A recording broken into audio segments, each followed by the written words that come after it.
Well, for more on the challenges facing the Trump administration, joining us now from Fort Myers, Florida, is Dan Perkins. He's an author and commentator. Here with us in our Washington, D.C. studio is Zhang. He is the chief correspondent for Shanghai Wen Hui Daily. Simon Marks is the president and chief correspondent of Feature Story News. He joins us from their headquarters here in Washington. And Leonard Steinhorn is a political strategist and professor of public communication at American University. Thanks to all of you for being with us. Simon, let me start with you. As we just heard, that attempt to rewrite Obamacare, repeal and replace, has failed. It has collapsed. Politically, how big a deal is this for the White House? It's an absolutely enormous deal, and this was the worst day President Trump has spent in the presidency over the last 6 months, at least as far as domestic politics is concerned. He, time and again on the campaign trail, said that he planned to reform and repeal Obamacare. For 7 years, Republicans have been talking about undoing that signature piece of legislation, the Affordable Care Act, put into force by Donald Trump's predecessor in the White House, Barack Obama. And when push came to shove, the Republicans up on Capitol Hill abandoned Donald Trump. This is not the Democrats that have done this to him. It's members of his own Republican Party who essentially torpedoed a principal policy pledge that he made on the campaign trail last year. And it then got worse because Senator Mitch McConnell, the Republican leader up in the United States Senate, said, OK, well, why don't we in that case simply go for repeal? Never mind replace. We'll just repeal and worry about what we're going to replace it with in a couple of years' time. He hasn't even got the votes for that among Republicans. So this is Donald Trump being seen, I think, here at home and on an increasing basis internationally as a busted flush politically.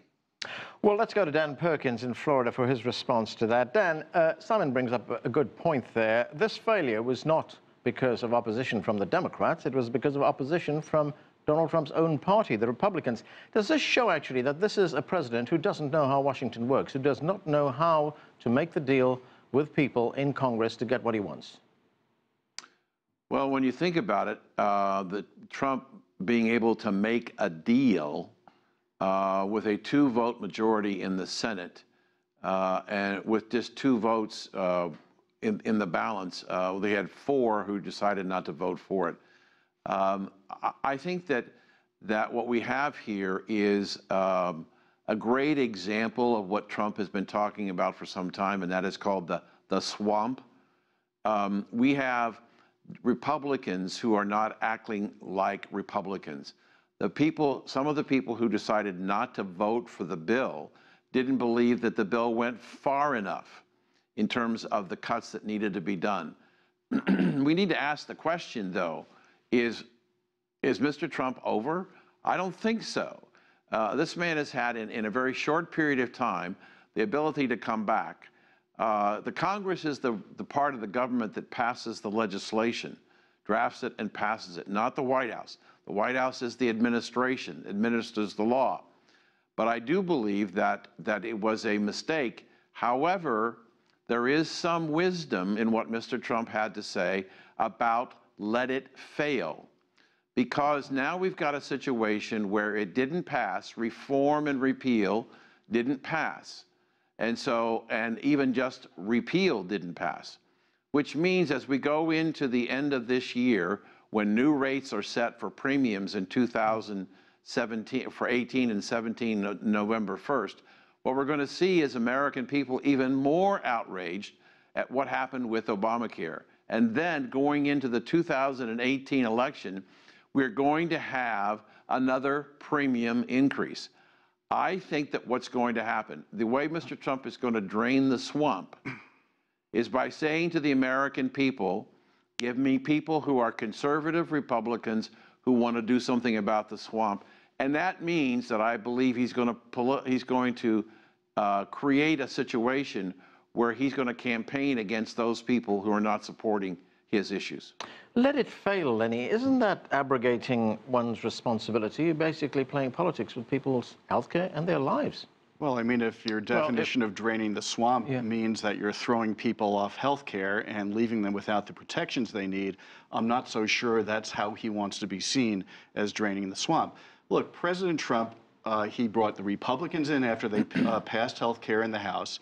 He celebrated that bill. Then a few weeks later, he goes out and says that bill was too mean. And then he kicks it to the Senate, which was unable to put together a bill. He didn't really do much to support them. He didn't do much to twist arms, to help the compromise, to create the deal. So yes, he does not have his hand on the tiller on this particular issue.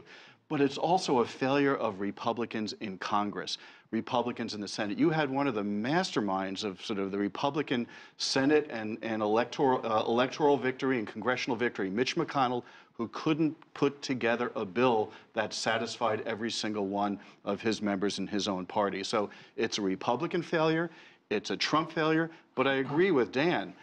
Things are short-term in Washington. You could dip down in popularity and all of a sudden, months later, because something else happens, or some other legislation is passed, or there's something going on internationally where your popularity rises up. So things are fickle in politics. We can't just look at today as a snapshot and say that's how it's going to be forever. Okay, Dan, I just want to get back to something you said very quickly, if you could, please, and that is, isn't this political suicide if the president says, I'm going to let it fail? I mean, as we heard from our reporter there'll be millions of people without insurance, there'll be premiums going up. When people start getting sick, when they start dying, the president is going to own this, not President Obama. It's going to be President Trump that's going to be responsible for it. It isn't, I think, in all due respect, you've got it wrong. If Mr. Trump, what he said is let it fail. What he's saying is let the pricing go through, let all the coverage to 30 million people, let them stay there, let them see what happens to the pricing mechanism, what it's going to cost them for their deductibles. And what he's saying is that if you let the natural course of things, it will die on its own. Not by anything the Republicans do or don't do. By leaving it alone, it will expire on its own, and the Democrats will own it. But they are repealing part of the law. But I want to move on. Song, let's look at the president's approval ratings. As we mentioned at the beginning of the program, the new poll shows the lowest approval ratings for any president in 70 years. What do you think driving those polls so low? I think it's not strange, and Mr. Trump does not care that too much. And some people call Mr. Trump to be the first independent president in the United States history. I think it makes sense. And Mr. Trump won the election because the country is deeply divided. And Mr. Trump knows what those supporters are hoping from him. So I think he never hoped those Democrats will support him, and he believes those supporters of him will continue to support. But the challenge will come. I think he has to deliver. He has to tell his supporters that he can fulfill their demands, like this Obamacare's repeal and replace issue, and a strong economy promise, and this tax reform, among other things. And I think if he cannot deliver these kind of things in the coming few months, he will have real trouble. But at this moment, I don't think he will care too much about his popularity. Lenny, he has to deliver. Some would say that he has been delivering because he's been fulfilling some of those very controversial campaign promises he made. Well, yes, he's sort of cutting all of the regulations that President Obama put in place, especially environmental regulations. But more important, this is not a presidency of policy. Donald Trump said during the campaign that he could walk down Fifth Avenue, shoot somebody, and his supporters would still be behind him. Why? Because he's defiant. He wants to stick his thumb in the eye of the establishment. He has a sort of anti-elite populism that people out in the hustings and in the heartland seem to like. So it's irrespective of what his policy is, it's his persona, it's his style that attracts people and keeps his base with him. The question is whether some of those independent voters or some of those Republicans who sort of voted for him because they didn't like Hillary Clinton, the question is whether they will stick with him or not. If they don't, it could be an electoral disaster in 2020. But if they do, or if the Democrats don't put in an alternative that's appealing to a lot of people, then Donald Trump, once again, could sneak in an electoral college victory. Dan, what is your view on that? Why is the president faring so poorly with voters? That's a great question, and I'm glad I get a chance to answer it. Let me say to you, the thing that you're not reporting, and I don't mean you personally, is that there's another piece to the puzzle that isn't being accounted for. and that is that 91% of the news stories of the mainstream media in this country are anti-Trump. And so if you've got a press who didn't believe he was a legitimate president to start with, and who has been doing everything they can 91% of the time, how could anybody expect to have popularity ratings like Obama and Bush 41 or Bush 43? I would say to you the other way around. If Donald Trump is seeing the mainstream media pointing out 91% of the time bad stories about him, and he's still getting a 39% approval rating, he's doing a hell of a job. Well, Simon, you're from the media, you're a journalist. It's the media's fault again, is it?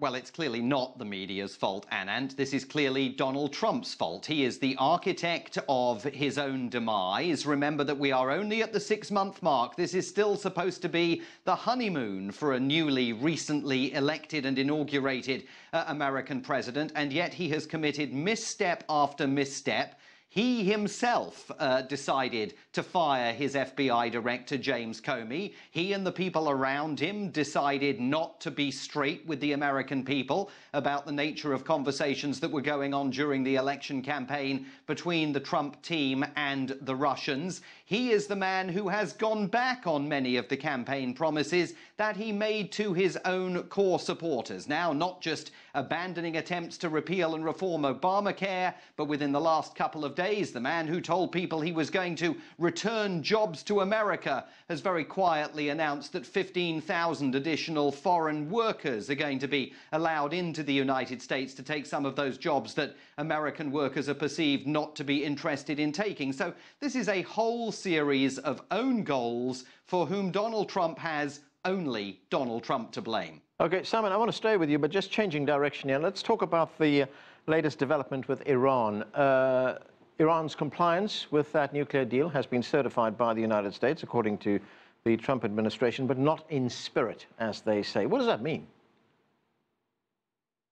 Well, I mean, but this is another extraordinary reverse by then candidate, now President Donald Trump, a man who day after day during the election campaign insisted that this was the worst geopolitical deal the United States had ever signed. It was absolutely guaranteed to make sure that Iran eventually developed a nuclear weapon. And now here we are watching the Trump administration certify that Iran is in compliance with the agreement, even though they say that in spirit, Iran is not in full compliance because of some of its non-directly related to the nuclear program activities in which it's engaging. So again, if you're a core Trump supporter out there and you've heard for months that he's going to scrap the Iran nuclear deal on one of the first days that he spends in office, now you find him throwing a few new sanctions at the Iranians, but equally at the same time certifying that they are in compliance with the agreement.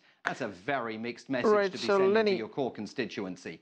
Here we have the president of the White House. The wall has not been built. Healthcare is still there. Obamacare is still there.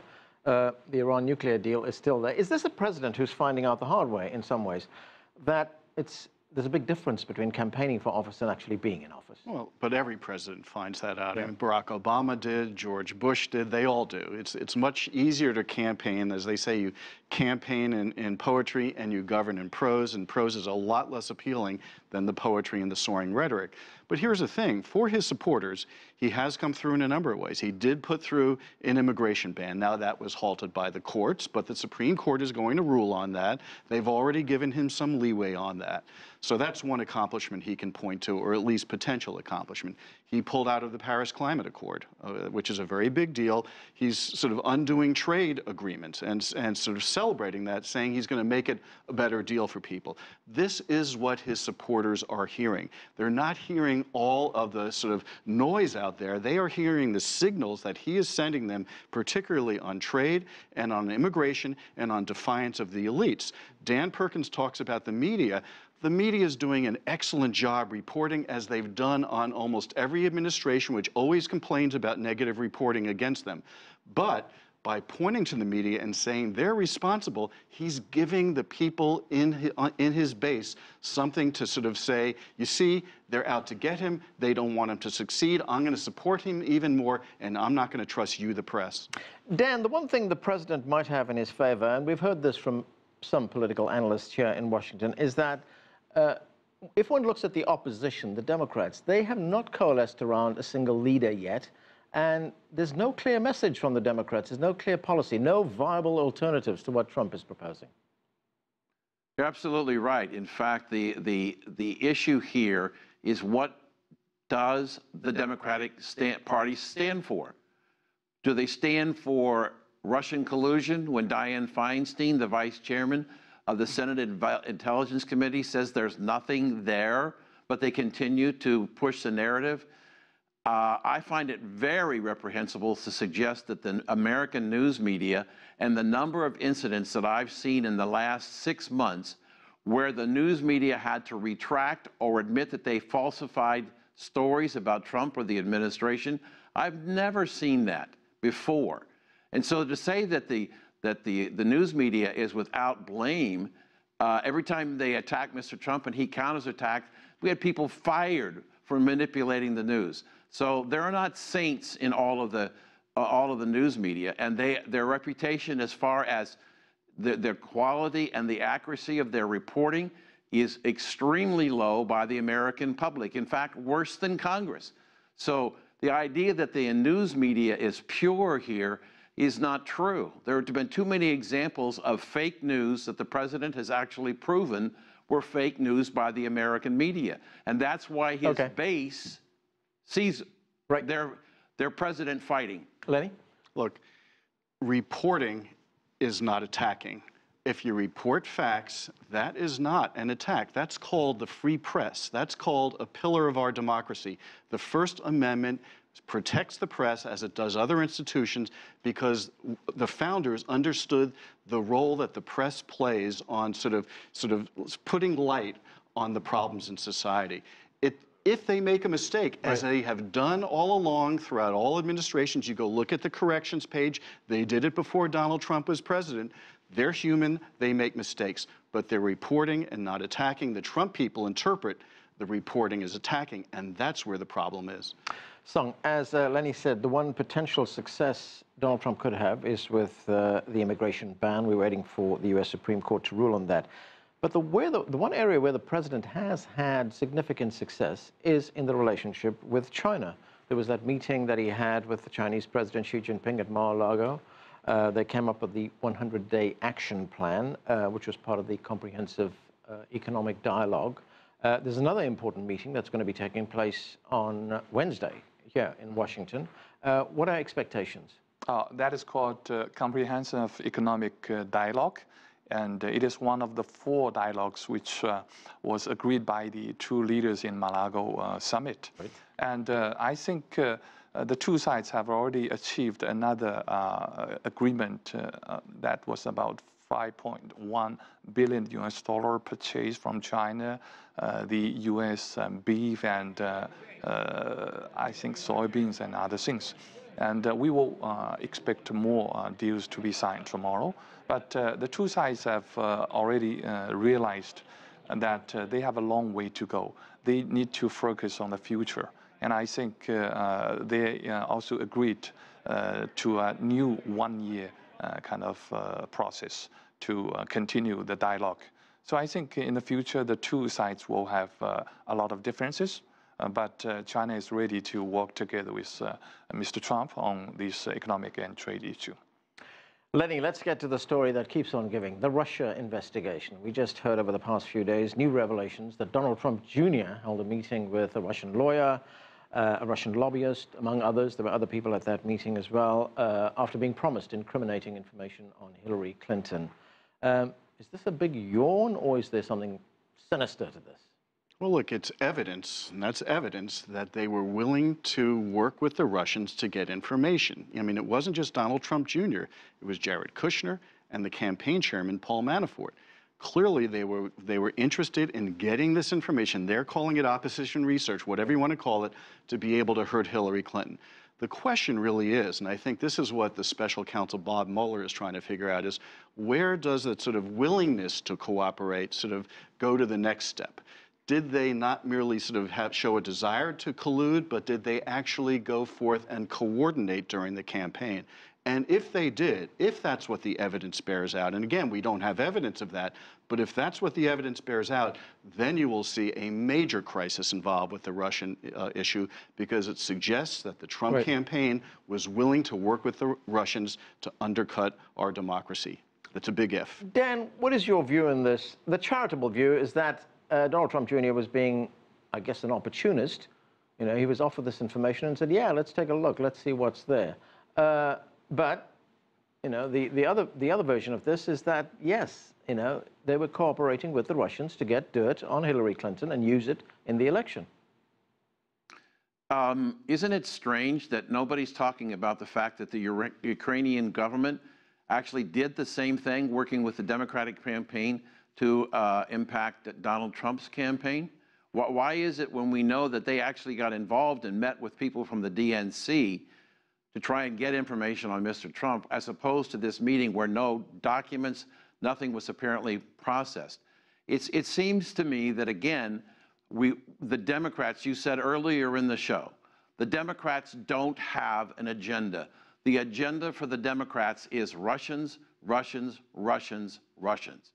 And until the Democrats can come up with something positive to deal with the unemployment, the economy, security, if they're going to continue to talk about the Russians when other parts of the Democratic Party say there is nothing there, then we're going to have a situation where they're going to have problems. Simon?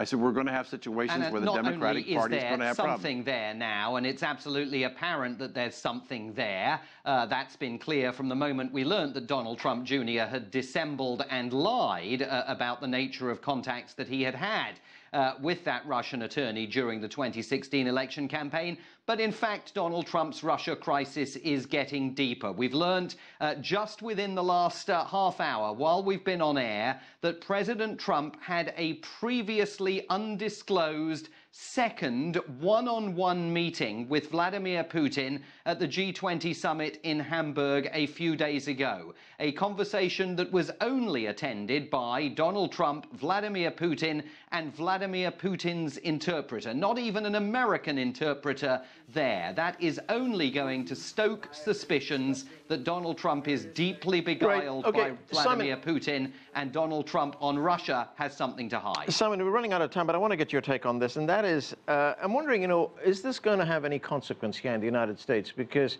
we in the media, that is, may think that this is very serious, but there was a Washington Post ABC News poll which was published yesterday, and it shows that by a margin of more than 2 to 1, Americans think that this meeting that Donald Trump Jr. had with the Russian lawyer was inappropriate, but does not rise to the level of collusion. Is there a disconnect here? Yeah, but that same poll, Anand, showed that 41% of the American people believe that Donald Trump should be impeached and forced from office. Almost twice the level of voters that were telling pollsters that in the early stirrings of the Watergate crisis. This is a massive problem for Donald Trump because it is going to gnaw away at his credibility, politically up on Capitol Hill, and geopolitically in terms of the relationship that the United States has with countries around the world. No world leader looking Donald Trump in the eye is going to be convinced that they are looking at a man who is out of the political woods by any measure. And that's going to be a continuing problem for him. Okay, Song, tell me in 10 seconds, how is all of this being viewed in China? I think China is feeling, Mr. Trump is facing a lot of difficulties, but Chinese hope that he can do good things for U.S.-China relationship. Okay, that's where we have to leave it. Thanks to all of you for being with us. That is it for this edition of The Heat. I'm Anand Naidu in Washington, D.C. Thanks for being with us.